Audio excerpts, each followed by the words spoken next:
ఈ కన్యా రాశి వారికి ఈ వారంలో మొత్తం 5 గ్రహాలు అనుకూలంగా సంచరిస్తున్నాయి. ఎక్కువ సుఫలితాలను, లాభాలను అందుకుంటారు. ఆర్థికంగా ఈ వారంలో మీరు బలపడతారు. ద్వితీయములో శుక్ర సంచారం వల్ల మీ మాటకు విలువ పెరుగుతుంది.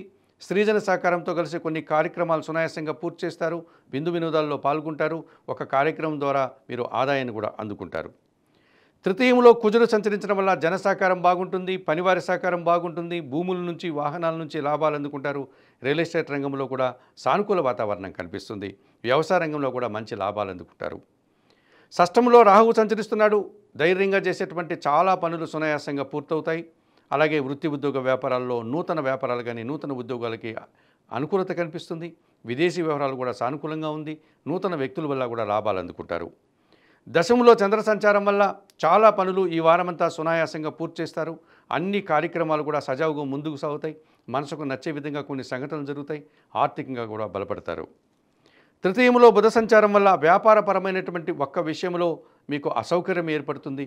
వ్యాపారపరమైనటువంటి ఇబ్బందులు, ఆటంకాలు ఏర్పడతాయి. ఆర్థిక సంబంధించిన విషయాల్లో ఒక్క విషయంలో మీరు పూర్తిగా నిరాశను, అశాంతిని ఎదుర్కోవాల్సి ఉంటుంది.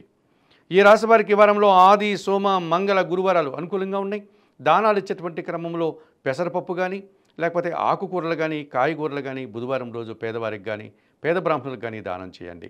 స్తోత్రపారాయణ విషయంలో ఈ కన్యారాశి వారు శ్రీరామ రక్షా స్తోత్రాన్ని ప్రతినిత్యం చదువుకోండి. ఆలయ సందర్శన కార్యక్రమంలో భాగంగా సీతారామచంద్రమూర్తి ఆలయానికి వెళ్ళి స్వామివారికి తులసి ఆకుల మాలను సమర్పించి స్వామివారిని దర్శించి నమస్కరించుకోవడం వల్ల సంతోషంగా, ప్రశాంతంగా ఉండగలుగుతారు.